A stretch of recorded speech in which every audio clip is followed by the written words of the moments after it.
ఓవరాల్గా పొద్దున్న నుండి మాట్లాడుతున్నటువంటి అన్ని అంశాలను గమనించిన తర్వాత జాగృతి సంస్థకు కొన్ని సూచనలు చేయడం జరిగింది పెద్దలందరూ కూడా. ఇప్పుడు ఏదైతే ఈ టాపిక్ మనం తీసుకున్నామో కొద్దిగా కఠినమైనటువంటి కాంప్లికేటెడ్ టాపిక్, కానీ అత్యంత ముఖ్యమైన టాపిక్ కాబట్టి జిల్లా హెడ్ క్వార్టర్స్లో కూడా మనం జిల్లాలో జరుగుతున్నటువంటి చిన్న ప్రాజెక్టుల మీద కూడా చర్చ పెట్టాలనేటటువంటి ఒక దిశానిర్దేశం చేసినటువంటి మేధావులందరూ కూడా ధన్యవాదాలు నేను తెలియజేస్తూ ఉన్నాను. అదేవిధంగా ప్రతి జిల్లాకి కూడా మనకు జయశంకర్ సారు, విద్యాసాగర్ సారు వాళ్ళు నేర్పిపోయిన విద్య ఏంటంటే ఇప్పుడు మన కాలంలో జరుగుతున్నటువంటి మనం రికార్డ్ చేసి పెట్టాలి. సో దట్ ఫ్యూచర్లో ఎవరికన్నా ఏదైనా ఇబ్బంది అయి పోరాటం చేయాలనుకుంటే కూడా ఆ నంబర్స్ వాళ్ళు యూజ్ చేసుకుంటారు. ఆనాడు జయశంకర్ సార్ రాసి పెట్టినటువంటి లెక్కలతోనే తెలంగాణ ఉద్యమం అంతా నడుపుకున్నాం మనం.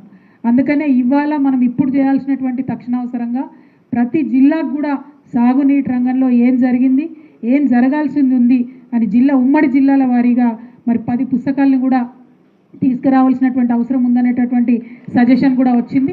ఇక్కడికి అనేక మంది మేధావులు, ఇంజనీర్స్, పెద్దలు వచ్చినారు కాబట్టి వారందరి ఆధ్వర్యంలో కమిటీ వేసుకొని 10 జిల్లా పుస్తకాలు కూడా వేసి వాటి మీద చక్కగా మన తెలంగాణ తల్లి బొమ్మను ముద్రించి ప్రతి జిల్లాలో కూడా పెద్ద ఎత్తున పంపిణీ చేద్దామని చెప్పి జాగృతి తరఫున మరి వారు ఇచ్చినటువంటి సజెషన్ని వెల్కమ్ చేస్తూ ఉన్నాము. అట్లానే చాలా మందిని నేను చూస్తున్నా, ఇన్ని గంటలు మీటింగ్ సాగితే బోర్గొట్టి లేచిపోతూ ఉంటారు, కానీ కూర్చొని నోట్స్ పట్టుకొని రాసుకుంటున్నారంటే ఆ గుండెలల్లో ఎంత బాధ ఉందో తెలంగాణ బిడ్డలకు అర్థమవుతూ ఉన్నది. దాని కొనసాగింపుగానే మరి ఏదన్నా ఒకరోజు మీరందరికీ ఇంట్రెస్ట్ ఉన్నటువంటి వాళ్ళు వచ్చేటట్టు పెద్దలందరినీ పిలిచి ఒక డే లాంగ్ శిక్షణ తరగతులు మనకు పెట్టుకుందాము. దానివల్ల మీరు మీ గ్రామాలలోకి మీ దగ్గరికి వెళ్ళి ఇంకా చాలా మందికి హెల్ప్ చేసేటటువంటి ఆస్కారం ఉంటుంది, కొట్లాడేటటువంటి ఆస్కారం ఉంటుంది. కాబట్టి ఏదైనా ఒక ఫుల్ డే శిక్షణ తరగతులు నిర్వహించుకుందాము. ఇంట్రెస్ట్ ఉన్న వాళ్ళందరినీ తెలంగాణ వ్యాప్తంగా పిలిపించుకొని చక్కటి మేధావులందరినీ పిలుచుకొని పెట్టుకుందాం అనేటటువంటిది ఇంకొక ఆలోచన. ఇవాళ మరి జరుగుతున్న విషయాలన్నీ కూడా చూస్తే సరే, మనం 60 ఏళ్ళు జరిగినటువంటి అన్యాయాన్ని సరిదిద్దేటటువంటి ప్రయత్నం తెలంగాణ వచ్చిన తర్వాత గౌరవ పెద్దలు కేసీఆర్ గారి నాయకత్వంలో ప్రయత్నం చేసినాం. అయితే ఆనాడు ఎప్పుడైతే ఎన్టీ రామారావు గారు నేను చెన్నైకి మంచినీళ్ళు తీసుకుపోతా అని ఒక మానవతా దృక్పథంతో అన్నప్పుడు నిజంగా ఇప్పుడు బాధ అనిపిస్తుంది. ఆనాడే ఈ మేధావులందరూ కూడా గట్టిగా కొట్లాడి ఉంటే ఆనాడు కిటికీలు తెరుచుకునేటివి కావు. అయితే తాగునీళ్ళు తీసుకుపోతామన్న నెపంతో వాస్తవానికి తాగునీళ్ళు ఎట్లా తీసుకుపోతారు, పైప్ లైన్ ద్వారా తీసుకుపోతారు. కానీ ఆనాడే కాలువదవి తీసుకుపోయినరు, దాన్ని గమనించలేకపోయినాం అనేటటువంటి ఒక బాధ అందరూ కూడా వ్యక్తం చేస్తూ వచ్చిండ్రు.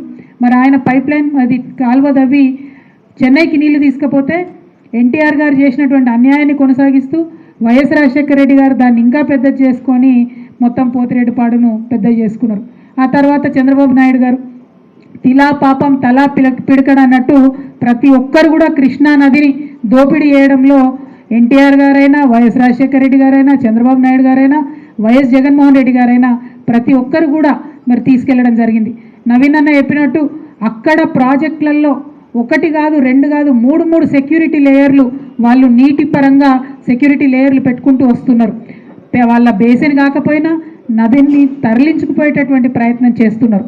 వీటన్నిటిని కూడా మనం అర్థం చేసుకోవాలి. ఇప్పుడు గోదావరి నది మీద కూడా వాళ్ళ కనుబడింది. గోదావరి ఒక్కటే మనకు దిక్కు అని ఇందాక ఇంజనీర్స్ ఫోరం నుంచి వచ్చినటువంటి పెద్దలు కూడా చెప్పడం జరిగింది. మరి ఆ గోదావరిలో నీళ్లు ఉన్నాయి కదా అని మనం అలసత్వం ప్రదర్శించకుండా గోదావరి నీళ్ళ నుండి అధికంగా 1 చుక్క నీళ్లు కూడా మన హక్కుగా రావాల్సింది మనకు వచ్చేదాకా వదలకుండా ఉద్యమాలు చేయాల్సినటువంటి సమయం సందర్భం వచ్చినట్టుగా అనిపిస్తుంది. కాబట్టి మరి వాళ్ళు ఇక్కడికి వచ్చినటువంటి వారందరికీ టీవీలలో చూస్తున్నటువంటి మరి లక్షలాది మంది తెలంగాణ బిడ్డలందరూ కూడా నేను విజ్ఞప్తి చేస్తూ ఉన్నాను. మనందరం జాగ్రత్తతోని జాగరూకతోని ఉండాల్సినటువంటి సందర్భం ఇది. ఎందుకంటే ఒక తెలంగాణ సోయితోని పరిపాలన జరుగుతలేదనేటటువంటి బాధతోని ఇవాళ పొద్దున్నుండి అందరూ చెప్పినటువంటి మాటల్ని తీర్మానాల రూపంలో గౌరవ రాష్ట్ర ముఖ్యమంత్రి రేవంత్ రెడ్డి గారికి ఓపెన్ లెటర్గా తెలంగాణ జాగృతి సంస్థ నుండి మేము ఇస్తున్నాం. ఇవాళ రౌండ్ టేబుల్కి అటెండ్ అయినటువంటి ప్రతి ఒక్క పెద్ద మనిషి కూడా మరి దీంట్లో సంతకాలు పెట్టినారు. కాబట్టి దీనికి ఉండే శాంక్టిటీ, వారికి ఉండేటటువంటి నాలెడ్జ్ని గౌరవ ముఖ్యమంత్రి గారు గౌరవించి మరి దీన్ని ఒక సెన్సిటివ్ దృక్పథంతో చూసి మన తెలంగాణ ప్రజల నీటి హక్కులు కాపాడాలని చెప్పి ముఖ్యమంత్రి గారిని మేము రిక్వెస్ట్ చేస్తూ ఉన్నాం. రిక్వెస్ట్ అనే మాట ఎందుకు వాడుతూ ఉన్నా అంటే రాజకీయాలకు అతీతంగా నీటిని కాపాడుకోవాల్సినటువంటి అవసరం ఉంది. ఆంధ్ర పాలకులైనా, మహారాష్ట్ర వాళ్ళైనా, కర్ణాటకలైనా నీటి విషయం వచ్చేటప్పటికి పార్టీలకు అతీతంగా వాళ్ళందరూ ఒకటవుతారు. ఇవాళ మనం అట్లా కావాల్సినటువంటి అవసరం ఉంది. కాబట్టి ఆ తీర్మానాలను నేను క్విక్గా చదివేసి ఈ సమావేశాన్ని ముగించుకుందాం. మొదటి తీర్మానం, మేడిగడ్డ బ్యారేజ్ని పునరుద్ధరించాలి, కాళేశ్వరం ప్రాజెక్టు లింక్ 1 పూర్తి స్థాయిలో వినియోగంలోకి తేవాలి. రెండవది, ఇరిగేషన్ అడ్వైజర్ పోస్ట్ నుండి ఆదిత్యనాథ్ దాస్ గారిని తక్షణమే తొలగించాలి.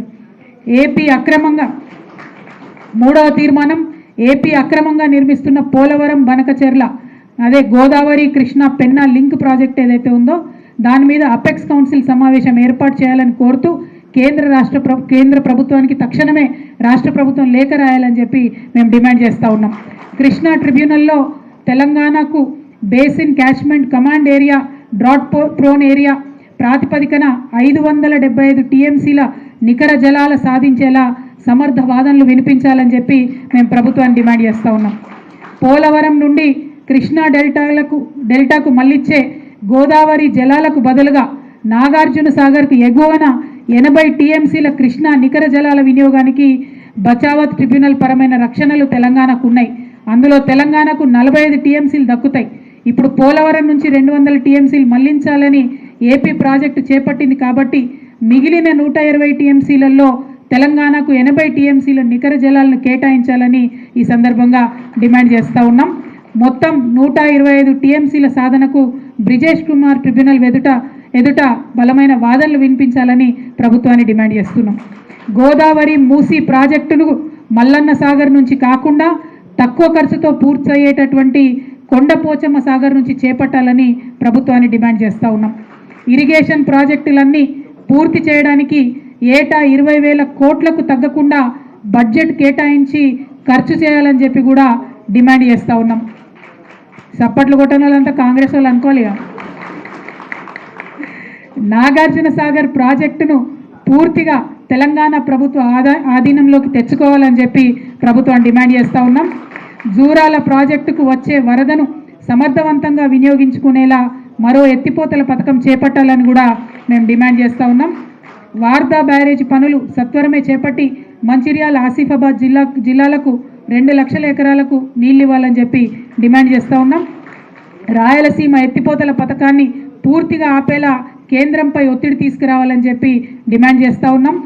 పాలమూరు, రంగారెడ్డి, డిండి ఎత్తిపోతల ఎస్ఎల్బీసీ ప్రాజెక్టులను తక్షణమే పూర్తి చేసి వాటికి నికర జలాలు సాధించేందుకు ట్రిబ్యునల్ దగ్గర సమర్థవంతమైన వాదనలు వినిపించాలని డిమాండ్ చేస్తూ ఉన్నాం.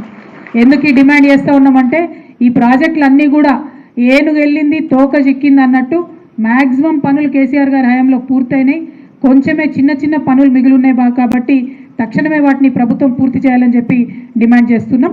సీతమ్మ సాగర్ మల్టీపర్పస్ ప్రాజెక్టుతో పాటు సీతారామ ఎత్తిపోతల పథకం పనులను త్వరితగతిన పూర్తి చేయాలని చెప్పి గవర్నమెంట్ డిమాండ్ చేస్తూ ఉన్నాం. అదేవిధంగా కేంద్రం వద్ద పెండింగ్లో ఉన్న ప్రాజెక్టుల అనుమతులు సాధించాలి అని చెప్పి కూడా ఈ ప్రభుత్వాన్ని డిమాండ్ చేస్తూ అల్టిమేట్గా తెలంగాణ ప్రజలకు దక్కాల్సినటువంటి నదీ నీటి వాటాలపైన పారదర్శకతతోని, మంచి హృదయంతోని, రాజకీయ కక్షతో కాకుండా రాజనీతజ్ఞతతో వ్యవహరించాలని చెప్పి గౌరవ ముఖ్యమంత్రి గారికి మరొకసారి డిమాండ్ చేస్తూ ఇక్కడికి హాజరైనటువంటి ప్రతి ఒక్కరికి కూడా ధన్యవాదాలు తెలియజేస్తున్నాను. Thank you. జై తెలంగాణ, జై తెలంగాణ.